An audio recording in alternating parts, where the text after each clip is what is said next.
یہ قرآن کی آیت 11 مرتبہ پڑھنے کے بعد بھی اگر کام نہ ہوا تو میرے چینل پر تھوک جانا۔ بسم اللہ الرحمن الرحیم۔ محترم ناظرین، آپ نے زندگی میں کبھی بھی اس طرح نہیں دیکھا ہوگا کہ آپ کے ہاتھوں میں اچانک سے ہی ڈھیر ساری دولت آ گئی ہو۔ آپ نے دیکھا تو پورے گھر میں ہر طرف دولت ہی دولت بکھری پڑی ہے۔ تو یہ جو وظیفہ ہے، یہ جو عمل ہے، یہ اسی طرح سے کر کے دیکھیں۔ ایک دفعہ پورے یقین کے ساتھ اس وظیفے کو کر لیں۔ اگر ہاتھوں میں ڈھیروں رزق اور مال و دولت نہ آئے تو پھر کہنا، کیونکہ جو عمل، جو وظیفہ میں آپ کو بتانے جا رہا ہوں، اس عمل کو، اس وظیفے کو رات کو آپ نے سونے سے پہلے کر لینا ہے۔ اس عمل کے بعد تو جیسے رزق اور مال و دولت کو آپ سے پیار ہو جائے گا، ڈھیروں دولت آپ پر عاشق اور مہربان ہو جائے گی اور آپ کا ساتھ زندگی بھر نہیں چھوڑے گی۔ جتنا مرضی بھی آپ پیسہ خرچ کریں گے مگر پیسہ آپ کے پاس سے ختم نہیں ہوگا، بلکہ اس پیسے میں اللہ تعالیٰ کے فضل و کرم سے خوب برکتیں، فضیلتیں اور وسعتیں پیدا ہو جائیں گی، اور وہ روپیہ پیسہ بہت برکت والا ہوگا۔ انسان کی زندگی میں دولت نہ ہو تو ایسی زندگی گزارنے کا کوئی فائدہ نہیں ہے۔ اللہ تعالیٰ کے سارے نام بہت ہی بابرکت اور فضیلت والے ہیں۔ اللہ تعالیٰ کے ناموں کا ذکر اور ورد کرنے سے دولت آپ پر مہربان ہوتی ہے، تنگ دستی اور بے روزگاری سے نجات ملتی ہے۔ تو اس سے اچھی بات اور کیا ہوگی؟ انسان اگر انہی وظیفے کو اپنی زندگی میں پڑھنے کا معمول بنا لے تو زندگی پرسکون اور آسودہ ہو جائے گی، آپ سوچ بھی نہیں سکتے۔ آج کا وظیفہ بہت ہی مجرب اور آزمودہ وظیفہ ہے، لیکن آپ لوگوں سے گزارش ہے اس وظیفے کو غور و توجہ سے نوٹ کر لیں، بڑی احتیاط سے سن لیں تاکہ آپ لوگ اس سے بھرپور فائدہ حاصل کر سکیں۔ یہ ایسی طاقتور آیات ہیں، انشاءاللہ جب آپ یہ پڑھیں گے تو دولت کا ضرور انتظام ہو جائے گا۔ آپ لوگوں سے ایک ہی گزارش ہے کہ جو وظیفہ آپ کو بتاؤں گا اس کو پوری توجہ کے ساتھ آپ نے سن لینا ہے اور پھر ہی عمل کرنا ہے۔ ناظرین، آج کل کے دور میں ہر شخص مالی مشکلات میں گھرا ہوا نظر آ رہا ہے، چاہے وہ کوئی مزدور ہے، چاہے کوئی افسر ہے۔ کئی لوگوں کے منہ سے یہ بات سننے میں ضرور آتی ہے کہ اب تو گھر کے اخراجات بھی اتنے زیادہ بڑھ گئے ہیں، میری تنخواہ کے پیسوں سے بھی گزارا ہی نہیں ہوتا۔ اس مہنگائی کے دور میں تو جتنے پیسے اور کتنی بھی دولت کما لیں مگر پیسے پھر بھی پورے نہیں ہوتے۔ انسان کی زندگی میں اتار چڑھاؤ تو آتے رہتے ہیں، کبھی رزق کی فراوانی ہوتی ہے تو کبھی تنگ دستی، کبھی وسائل تو کبھی مسائل کا سامنا کرنا پڑتا ہے۔ یہ تمام مسائل تو زندگی کا حصہ ہیں، ہمیں ہر حال میں اللہ تعالیٰ کا شکر ادا کرنا چاہیے۔ انسان کو چاہیے کہ صرف اللہ تعالیٰ سے ہی مانگے، اس یقین کے ساتھ کہ ہماری ہر حاجت اللہ تعالیٰ نے پوری کرنی ہے۔ آپ سب ہی کامل یقین سے آج کا یہ وظیفہ جب کر لیں گے تو آپ کے رزق میں اتنا اضافہ اللہ پاک اپنے فضل و کرم سے فرما دیں گے، حیران رہ جائیں گے۔ غیبی ہاتھوں سے اور غیب سے ہی آپ کے لیے اتنے زیادہ مال و دولت آ جائے گی کہ آپ کے گھر کے جتنے بھی دولت اور رزق کے حوالے سے مسائل ہیں، پریشانیاں ہیں، مشکلات ہیں، وہ سب کچھ ہمیشہ ہمیشہ کے لیے میرا اللہ پاک اپنے فضل و کرم سے ختم فرما دے گا۔ لیکن میں پہلے بھی کئی بار یہ بتا چکا ہوں، آپ جب بھی اللہ سے مانگو تو پورے یقین اور پوری امید کے ساتھ مانگا کرو کہ مجھے لازمی ملے گا۔ توکل مسلمانوں کی کامیابی کا اصل راز ہے۔ سورۃ آل عمران میں اللہ تعالیٰ نے اپنے بندوں کو تمام امور میں مشاورت کرنے کا حکم دیتے ہوئے اپنی ہی ذات کریمہ پر بھروسہ اور توکل کرنے کا حکم ارشاد فرمایا ہے۔ ترجمہ: اور کام یا لڑائی میں ان سے مشورہ لے لو، پھر جب پکا ارادہ کر لو تو اللہ پر بھروسہ رکھو، بے شک اللہ تعالیٰ توکل اختیار کرنے والوں سے پیار کرتا ہے، اور اگر اللہ تمہارا مددگار ہو تو کوئی تم پر غالب نہیں آ سکے گا، اور اگر وہ تم کو چھوڑ دے تو پھر کون ہے جو اس کے بعد تمہاری مدد کر سکے، اور اللہ ہی پر چاہیے کہ ایمان والے بھروسہ رکھیں۔ تو ناظرین، جب آپ کا یقین جتنا پختہ ہوگا تو اللہ پاک آپ کو ضرور عطا فرما دیں گے۔ اللہ پاک کے خزانے بہت وسیع و عریض ہیں، آپ کی مشکلات تمام کی تمام دور ہو جائیں گی۔ وہ تمام دکھ تکلیف اور مشکلات جو زندگی بھر آپ کا پیچھا نہیں چھوڑ رہی تھی، انشاءاللہ وہ سب اللہ پاک کے فضل و کرم سے دور ہو جائیں گے۔ اللہ پاک آپ کو اتنا زیادہ رزق اور اتنی زیادہ دولت سے مالا مال کر دیں گے تو میرے بھائیوں اور بہنوں، اس وظیفے سے آپ کی زندگی کے وہ تمام مسائل حل ہو جائیں گے جو پوری زندگی ختم ہی نہیں ہو رہے تھے۔ چاہے آپ قرض کی دلدل میں پھنسے ہیں تو میرا اللہ پاک اس وظیفے کی برکت سے آپ کو قرض سے نجات دے دے گا، یا آپ کے گھر کے اخراجات بہت زیادہ ہیں لیکن انکم بہت تھوڑی ہے تو اللہ پاک اپنے کرم سے ایسے ذریعے پیدا کر دے گا اور ایسی جگہ سے آپ کو غیب کے خزانے سے رزق عطا فرما دے گا کہ آپ کی جو بھی مشکل ہے وہ ہمیشہ کے لیے ختم ہو جائے گی۔ ایک شخص جنگل میں بھیڑوں کے اکیلے چرتا ہوا چھوڑ کر کسی کام کے واسطے شہر میں آ گیا، جہاں اتفاق سے بڑا بھائی اس کو مل گیا۔ اس نے دریافت کیا کہ جنگل میں بھیڑوں کو کس کے حوالے کر کے آئے ہو؟ اس نے کہا توکل بر خدا، یعنی خدا کے بھروسے پر چھوڑ آیا ہوں۔ بڑے بھائی نے کہا تم نے سخت غلطی کی۔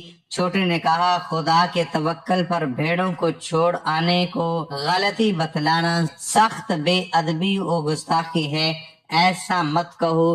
بڑے بھائی نے کہا کم بخت، اگر بھیڑیں خدا کے توکل پر چھوڑ آیا ہے تو بھیڑیے بھی تو خدا کے توکل پر ہی پھر رہے ہیں۔ تم نے توکل کے مفہوم کو نہایت غلط طور پر سمجھا ہے۔ توکل اختیار کرتے وقت حضور اقدس کے مبارک فرمان کو ہمیشہ پیش نظر رکھنا چاہیے۔ مولانا رحمت اللہ سبحانی توکل کا مفہوم ارشاد خدا بندی ہے۔ ترجمہ: اور جو کوئی ڈرتا ہے خدا سے وہ کر دے گا سختیوں میں بھی اس کا گزارا اور روزی دے گا اس کو جہاں سے اس کو خیال بھی نہ ہو، اور جو کوئی بھروسہ رکھے خدا پر تو وہ اس کو کافی ہے۔ یعنی جو شخص خدا پر توکل اور بھروسہ کرے گا خدا اس کی محمات کے لیے کافی ہے۔ ترمذی اور ابن ماجہ نے حضرت عمر رضی اللہ تعالی عنہ سے روایت کی ہے کہ رسول کریم صلی اللہ علیہ وآلہ وسلم نے فرمایا اگر تم خدا پر توکل کرتے جیسا کہ اس کا حق ہے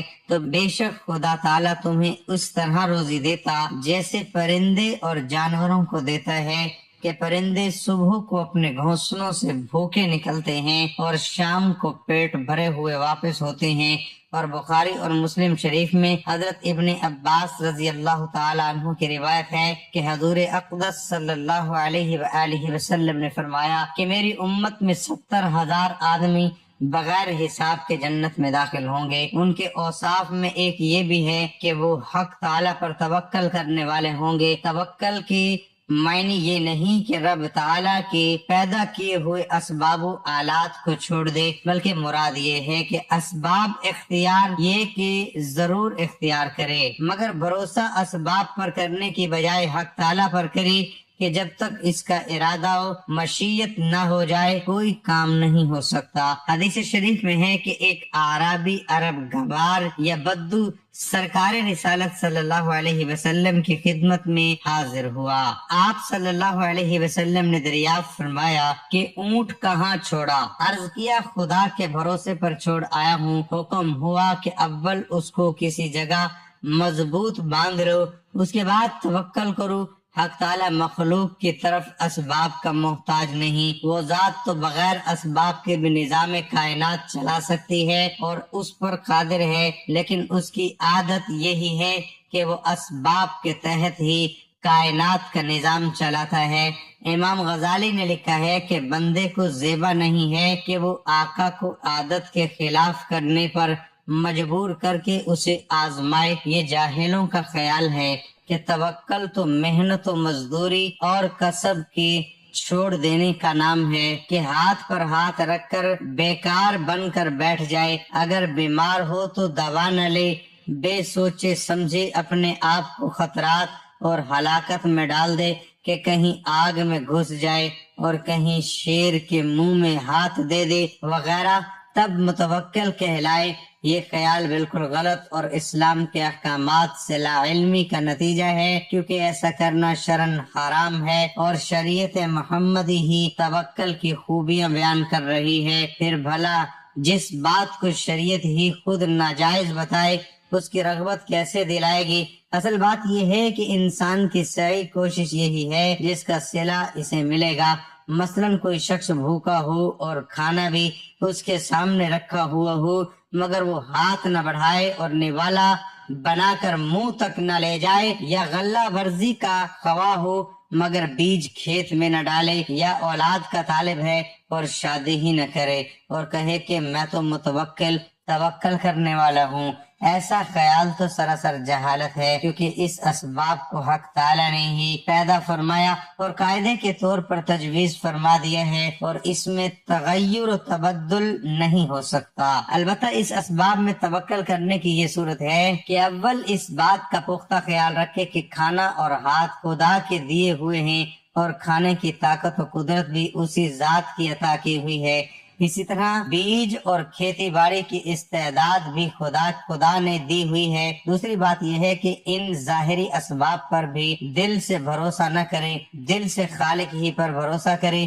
دل سے اسباب پر بھروسہ کرنا سراسر غلط ہے۔ چنانچہ ظاہر ہے کہ اگر ہاتھ پر فالج کا اثر ہو جائے اور کھانا کھا رہا ہو اور وہ زمین پر گر پڑی، زمین میں بیج بویا ہو اور اس کو کیڑا کھا جائے یا پیدا ہوا ہو اور اس پر اولا پڑے وغیرہ، الغرض ان تمام چیزوں کا لحاظ رکھ کر سعی و کوشش کرنے میں نہ کچھ مذائقہ ہے اور نہ اسباب کو اختیار کرنا توکل کے خلاف ہے، بلکہ اسباب کو استعمال میں لانا ضروری ہے۔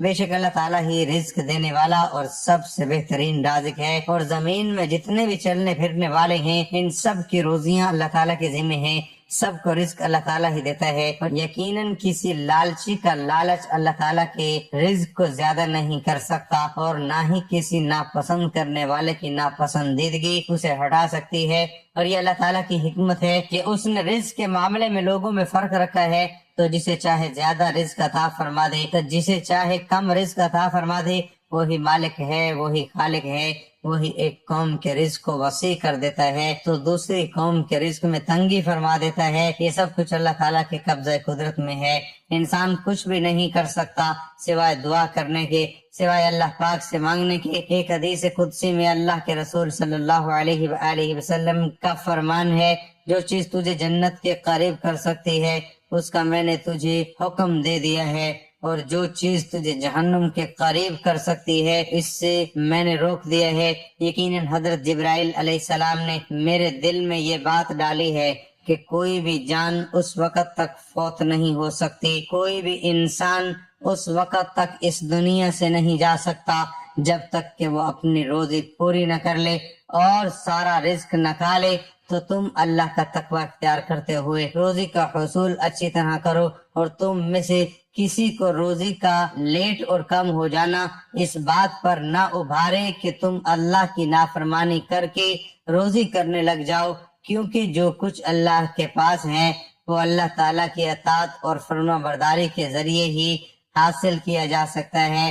ناظرین، اکثر آپ لوگ نے دیکھا ہوگا کہ اللہ پاک نے ہمیں صبر کرنے کا حکم دیا ہے۔ جب ہمیں مشکلات پیش آتی ہے، رزق کی تنگی ہوتی ہے، تو ہم گلے شکوے کرنا شروع کر دیتے ہیں، ہم ناجائز کاموں میں پڑ جاتے ہیں اور حرام اور حلال کو بھول جاتے ہیں۔ اللہ پاک نے اس چیز سے منع فرمایا ہے۔ یاد رکھیں، رزق صرف وہی اچھا ہے، وہی فضیلت والا ہے، وہی انسان کے لیے فائدہ مند ہے جس کو استعمال کرنے سے دنیا بھی آسان ہو جائے اور آخرت بھی آسان ہو جائے گی۔ رزق کی کمی اللہ کی طرف سے نہیں بلکہ انسان کے خرچ نہ کرنے کی وجہ سے ہوتی ہے۔ اللہ پاک ساری مخلوق کے لیے اس کی ضرورت کے مطابق پورے سال کا رزق نازل فرما دیتا ہے۔ ہمیں چاہیے کہ اگر ہم اپنے رزق میں برکت اور ترقی چاہتے ہیں تو غریبوں میں، مسکینوں میں زیادہ سے زیادہ اللہ پاک کا دیا ہوا رزق خرچ کیا کریں، تاکہ اللہ پاک ہمارے رزق کو اور بڑھا دے، مزید بڑھا دے، جیسا کہ اللہ پاک نے فرمایا۔ اور جب ان سے کہا جاتا ہے کہ جو رزق خدا نے تم کو دیا ہے اس میں سے خرچ کرو، تو کافر مومنوں سے کہتے ہیں بھلا ہم ان لوگوں کو کھانا کھلائیں جن کو اگر خدا چاہتا تو خود کھلا دیتا۔ تو پھر اللہ پاک فرماتے ہیں کہ تم تو صاف صاف غلطی میں ہو۔ ناظرین، ایک کسان کو دیکھ لیں، وہ ایک بوری بیج کی کھیت میں بوتا ہے، فصل اگ جانے پر وہ ایک بوری کی جگہ 70 بوریاں لے کر گھر واپس لوٹ جاتا ہے، محنت کرتا ہے۔ لیکن اگر وہ کسان یہ سوچنا شروع کر دے کہ میں یہ ایک بوری کا بیج کھیت میں پھینک دوں گا اور پتہ نہیں مجھے ملے گا کہ نہیں، تو پھر وہ اس کے کمزور ایمان کی نشانی ہے۔ اسی طرح جب ہم غریبوں میں، مسکینوں میں تقسیم کریں گے تو اللہ پاک 1 روپے کا اجر 70 گنا سے زیادہ بڑھ کر دیتا ہے۔ تو میں دعا کرتا ہوں کہ اللہ پاک غریبوں میں، مسکینوں میں رزق تقسیم کرنے کی توفیق عطا فرمائے تاکہ ہمارا رزق اور بڑھ جائے۔ ناظرین اکرام، اگر تو آپ وظائف کر کر کے اب تھک چکے ہیں، اگر تو آپ نے ہر ممکن کوشش بھی کر لی ہے مگر اس کے باوجود بھی آپ کے رزق کی جو بھی پریشانیاں ہیں ختم نہیں ہو رہی، آپ بے حد مایوس ہو چکے ہیں، تو آپ مایوسی کو چھوڑ دیں۔ اس عمل کے کرنے کے بعد بہت ہی جلد آپ مالا مال ہو جائیں گے۔ پھر رزق اور مال و دولت آپ کو آپ کی سوچ سے بھی زیادہ مل جائے گا، آپ کی نسلیں بھی بیٹھ کر کھائیں گی، اتنی دولت اور اتنا پیسہ آپ کو مل جائے گا۔ کیونکہ کوئی بھی ایسا انسان نہیں ہے کہ جس نے اس عمل کو کامل یقین اور جائز حاجت کے لیے کیا ہو اور اس کو رزق اور مال و دولت نہ ملی ہو۔ کئی ایسی مثالیں بھی پڑی ہیں کہ جنہوں نے اس وظیفے کو جس وقت اور جس ترتیب سے انہیں بتایا، اس طریقے سے کیا اور ان کو رزق و دولت اتنی مل گئی کہ کل تلک جو پریشان پھرتے رہتے تھے اور در بدر کی ٹھوکریں بھی کھا رہے تھے، وہ آج لاکھوں کروڑوں میں کھیل رہے ہیں۔ میرے سامنے بھی ایسے انسان موجود ہیں جو کہ چند سال قبل سڑک چھاپ تھے، مطلب کہ پورا دن آوارہ رہتے تھے اور کچھ بھی نہیں کرتے تھے، مگر آج ان کے پاس دنیا کی تقریباً ہر سہولت موجود ہے، اگر نہیں بھی ہے تو پھر بھی اس سہولت کو خریدنے کی ہمت رکھتے ہیں۔ تعوذ اور تسمیہ کے بعد 3 مرتبہ اول و آخر درود شریف پڑھیں۔ درود پاک آپ کوئی سا بھی پڑھ سکتے ہیں، جیسا کہ صلی اللہ علیہ وآلہ وسلم، لیکن اگر آپ درود ابراہیمی پڑھیں گے تو اس کی فضیلت زیادہ ہے۔ درود ابراہیمی ایک دفعہ میرے ساتھ بھی دہرا لیں تاکہ ثواب ہو۔ اللہم صلی علی محمد وعلی آل محمد کما صلیت علی ابراہیم وعلی آل ابراہیم انکا حمید مجید۔ اللہم بارک علی محمد وعلی آل محمد کما بارکت علی ابراہیم وعلی آل ابراہیم انکا حمید مجید۔ ناظرین، کوشش کریں کہ جب آپ یہ وظیفہ شروع کریں اس دوران آپ نے کسی سے بات نہیں کرنی۔ آپ نے سب سے پہلے ان ناموں کی ایک تسبیح پڑھ لینی ہے۔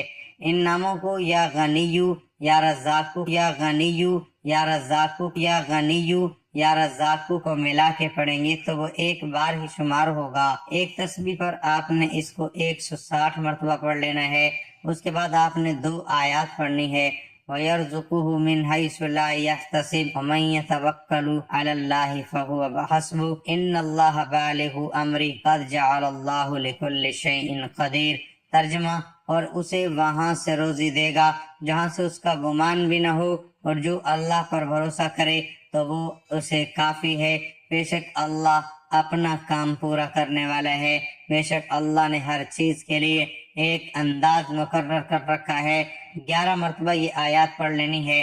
پھر آپ نے آخر میں بھی درود پاک پڑھ کر اپنے اللہ سے دعا کرنی ہے۔ یہ وظیفہ کرنے سے دولت آپ پر عاشق ہو جائے گی، لیکن آپ اس کو تمام عمر کرتے رہیں۔ یہ ذکر کرتے ہوئے، یہ وظیفہ کرتے ہوئے، اس کو پڑھتے ہوئے ہی آپ نے سو جانا ہے۔ آپ نے اس عمل کو کر کے سونا ہے، لیکن آپ یقین کریں آپ لوگ خود بھی حیران رہ جائیں گے۔ اس عمل میں اتنا دم ہے، اثر ہے، اور اس عمل کی اتنی طاقت ہے کہ اگر ایک دفعہ آپ کر لیں گے تو آپ خود حیران رہ جائیں گے۔ آپ پوری زندگی مجھے جھولیاں اٹھا کر دعائیں دو گے کہ کسی بھائی نے کوئی وظیفہ بتایا تھا۔ جب آپ اپنے ہاتھوں میں دیکھیں گے اتنا پیسہ، اتنی دولت، اتنا رزق کہاں سے آ گیا، آپ کے لیے یہ سمجھنا مشکل ہو جائے گا، جاننا مشکل ہو جائے گا کہ میں نے ایسا کون سا کام کر دیا ہے۔ پہلے بھی تو میں یہی کام کرتا تھا، لیکن اللہ پاک نے اتنے رزق سے مجھے نواز دیا ہے، اتنا پیسہ عطا فرما دیا ہے کہ مجھے سمجھ ہی نہیں آ رہی کہ یہ دولت اور رزق کیسے آ گیا۔ جو شخص اللہ تعالیٰ پر توکل کر کے اپنے معاملات اس کے سپرد کر دیتا ہے، اللہ تعالیٰ اس کی ضروریات و حاجات کو اپنے ذمے لے لیتا ہے۔ ہمارا کارساز تو اللہ ہے اور وہ ہمارے کاموں کی فکر میں مصروف ہے، اس لیے ہم اپنے کاموں کی فکر کر کے جھنجھٹ میں کیوں پڑے؟ ظاہر ہے اگر ہم خود اپنے کاموں کی فکر کریں گے تو غلطیاں بھی کریں گے، نقصان بھی اٹھائیں گے اور ٹھوکریں بھی کھائیں گے، تو کیوں نہ ہم اپنے کام سے سونپ کر خود کو اس کے کام اقامت دین کی جد و جہد میں لگا دیں۔ اللہ تو ایسا قدردان ہے کہ اگر اس کا کوئی بندہ اپنے مسلمان بھائی کی مدد کرتا ہے تو وہ بدلے میں اس کا مددگار بن جاتا ہے۔ حضور صلی اللہ علیہ وآلہ وسلم کا فرمان ہے کہ جو کوئی اپنے مسلمان بھائی کی کوئی ضرورت پوری کرنے میں اپنا وقت صرف کرتا ہے تو اللہ اس کے ضرورتیں پوری کرنے میں لگ جاتا ہے۔ تو اگر اللہ کا کوئی بندہ اپنی ذات ترجیحات کو پس پشت ڈال کر خود کو براہ راست اللہ تعالیٰ کے کام میں لگا دے گا تو کیا اللہ اس کے معاملات کو خراب ہونے کے لیے چھوڑ دے گا؟ ہرگز نہیں۔ ایسا تو دنیا میں ہم انسانوں کے ہاں بھی نہیں ہوتا، بلکہ ہم دیکھتے ہیں کہ جس انسان میں تھوڑی سی بھی شرافت اور مروت ہوتی ہے وہ دوسرے انسان کی وفاداری کا بدلہ ضرور چکاتا ہے۔ جب ایک انسان بھی دوسرے انسان کی وفا شعاری کا صلہ دینا ضروری سمجھتا ہے تو اندازہ کیا جا سکتا ہے کہ اللہ تعالیٰ اپنے ایک وفا شعار اور متوکل بندے کی کس کس انداز سے دستگیری فرمائے گا۔ یاد رکھیں توکل کا تعلق بندے کے ایمان سے ہے۔ جس قدر گرا اور پختہ کسی کا ایمان ہوگا اس قدر مضبوط اس کا توکل ہوگا۔ آج ہمارے لیے اللہ تعالیٰ پر بھرپور توکل کرنا اس لیے مشکل ہوا ہے کہ ہمارا ایمان کمزور ہے۔ تو آئیے ہم اپنا ایمان مضبوط کر کے اللہ پر توکل کریں، اپنے معاملات کی منصوبہ بندیوں کا درد سر مول لینے کی بجائے اللہ کی حکمت عملی اپنائیں، اپنے معاملات اس کے سپرد کریں اور اس کے کام کو اپنا کام سمجھ کر اس کے لیے اپنا تن من دھن کھپا دیں۔ اللہ تعالیٰ نے تو اپنے دین کو غالب کرنا ہی ہے، لیکن اس عظیم الشان کے لیے جد و جہد کی سعادت اور اپنے بندوں کے نام کرنا چاہتا ہے۔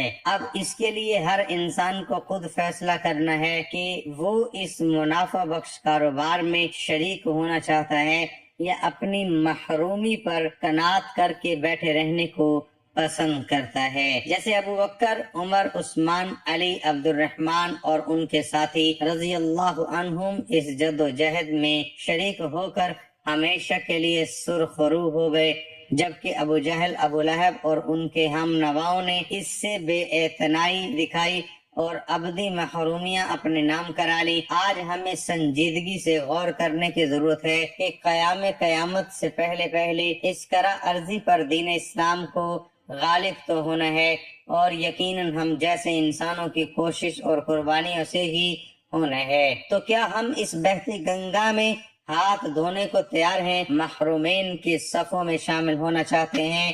میں تو سمجھتا ہوں کہ ہمارا تن من دھن غرض سب کچھ اس جد و جہد میں کھپ جائے اور ہماری ہڈیاں چورا بن کر بھی اسلام کی تعمیر نو میں کام آ جائیں تو یہ ہماری بہت بڑی کامیابی اور خوش قسمتی ہوگی۔ میرے اپنے تمام ناظرین سے گزارش ہے کہ اس عمل کو ان تمام بہن بھائیوں دوستوں کے ساتھ ضرور شیئر کریں جن کا گزارا مشکل سے ہو رہا ہے، جو مفلسی کا شکار ہے، تنگ دستی میں اپنی زندگی گزار رہے ہیں، تو ان کی اس مشکلات کو اللہ پاک نے اپنے فضل و کرم سے دور فرما دے گا۔ آپ اس وظیفے کو خود بھی کریں اور تمام لوگوں کو بتائیں۔ اللہ پاک اس وظیفے کی برکت سے اپنے پیارے مبارک ناموں کے صدقے آپ کی ہر مشکل کو آسان فرمائے گا۔ میری اللہ پاک سے دعا ہے کہ جتنے بھی اس وقت مجھے دیکھنے والے اور سننے والے ہیں اور اللہ پاک ان سب کی مشکلات کو دور فرمائے، ان کو بہترین حلال اور پاکیزہ رزق عطا فرمائے، ان کے اوپر جو قرض کی پریشانیاں ہیں، جو قرض میں پھنس چکے ہیں، اللہ پاک ان کا قرض دور فرمائے۔ اللہ پاک سے دعا کرتا ہوں آپ کی اور میری جو بھی رزق کی تنگی ہے، یہ جو بھی